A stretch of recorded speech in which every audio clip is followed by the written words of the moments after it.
El ICP es antes que nada un centro de investigación, un centro de pensamiento que busca tener una real incidencia en la toma de decisiones de política pública y en las dinámicas regulatorias. Es por esto que queremos llevar datos y evidencias a la opinión pública y a los tomadores de decisión. En esta oportunidad nos acompaña María Fernanda Gallego, coordinadora de proyectos e investigación del Instituto de Ciencia Política. Ella nos va a hablar sobre los principales resultados de una de nuestras últimas investigaciones sobre el contrabando de cigarrillos en el país. Hola, Mafe. Hola, María Clara, es un placer estar acá.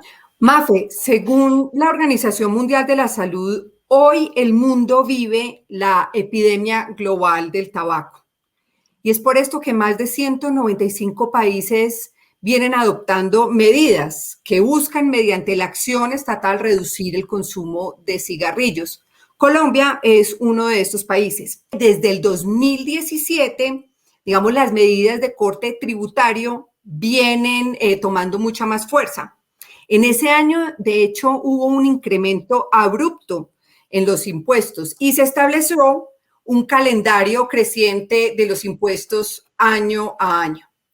El estudio entonces muestra la correlación estrecha que hay entre mayores impuestos y mayor contrabando. Cuéntanos por qué se plantea esta hipótesis en el estudio. Para empezar, yo creo que es importante tener en cuenta que este tema de los impuestos a los cigarrillos no es algo nuevo, es también algo que se ha dado a nivel internacional y Colombia se ha adherido a esas directrices. Pero aún así, aunque digamos este es el deber ser, los resultados en el país no han sido los esperados y esto es por múltiples razones. Entonces, este estudio que se presenta en el instituto, digamos que aborda y muestra las distintas variables que se ven afectadas en el proceso de implementación de la política pero pues que al fin y al cabo terminan demostrando que hay unas consecuencias que son indeseables e inesperadas. En este caso es el tema del contrabando. Entonces, pues realmente, ¿a qué me refiero? El estudio plantea muchas cosas, pero principalmente, y el core, son 4 hipótesis. La primera es que los individuos no son autómatas. La segunda es que hay un efecto sobre la oferta. La tercera es que hay una aplicación desigual de la ley anticontrabando y además la cuarta son los beneficios que tienen los grupos delincuenciales. Entonces, cada uno de estos puntos en relación con los impuestos va a tener unos efectos indeseables, pero que al mismo tiempo van a darnos pie para entender cuál es el fenómeno del contrabando y cómo es.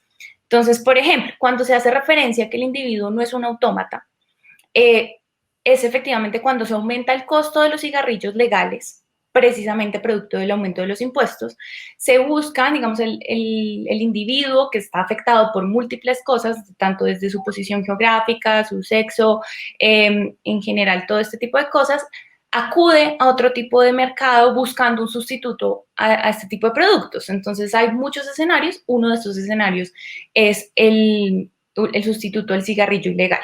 De la mano con esta situación vamos a ver que hay una relación con la oferta, que una cajetilla de carácter legal tiene un costo de aproximadamente 6.600, 6.400, mientras que una cajetilla de carácter ilegal tiene un precio de 50% menos, es decir, de 3.800 aproximadamente.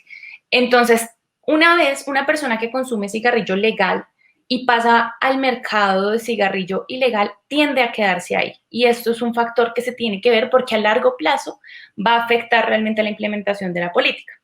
Y ya cuando hablamos de los beneficios a los grupos delincuenciales digamos que se enriquecen gracias a este tipo de actividad,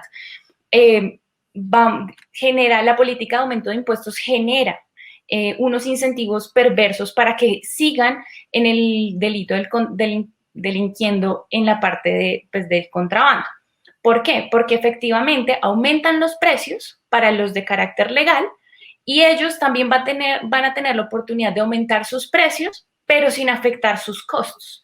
Entonces, claro, esto genera un incentivo para que ellos continúen en esto. Es que una política pública que pretende disminuir el consumo, aumentar el recaudo, al final está generando otro tipo de problemas que a la larga lo que hacen es impedir la implementación efectiva de la política pública.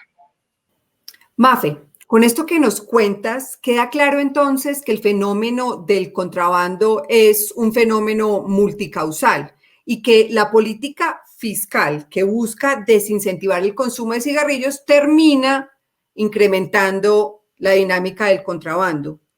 ¿Cuál puede ser entonces la conclusión que se desprende de este tema?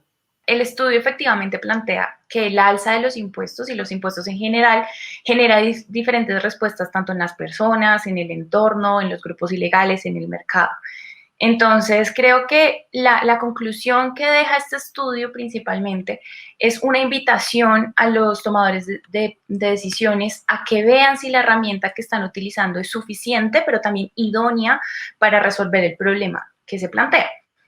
Adicionalmente, creo que es importante dejar sobre la mesa otra reflexión y es que las políticas públicas deben juzgarse son también por sus efectos y no solamente por sus objetivos, porque efectivamente cuando entendemos algo como bueno, pues digamos si el fin de esta política es algo bueno, no implica necesariamente que sea la respuesta para solucionar el problema en un contexto determinado, ¿no? Porque esto puede funcionar en otros lados, pero en el contexto colombiano lo que se ve y lo que muestra el estudio es que tiene efectos indeseables, que es el contrabando. Pues a esto también se le puede, o sea, todo esto se le suma un llamado, una reflexión de los tomadores de decisiones frente a las políticas públicas que nacen producto de los acuerdos de la gobernanza global, porque algo que funciona en otros países puede no funcionar acá y pues que digamos, la popularidad de una medida no es garantía definitivamente de su efectividad. Entonces, en el país el aumento de los impuestos ha generado contrabando, lo aumenta, digamos que genera esta situación y precisamente pues la interacción con nuestro contexto no permite una buena aplicación de la política y no permite la consecución de los objetivos. Pues Mafe, efectivamente este es un llamado importante a que los representantes del sector público evalúen diferentes salidas a los problemas. Gracias por tu tiempo e invito a todos los que nos ven a que lean la investigación para que puedan conocer a profundidad los argumentos a favor de repensar las políticas públicas. Nos vemos en una próxima ocasión.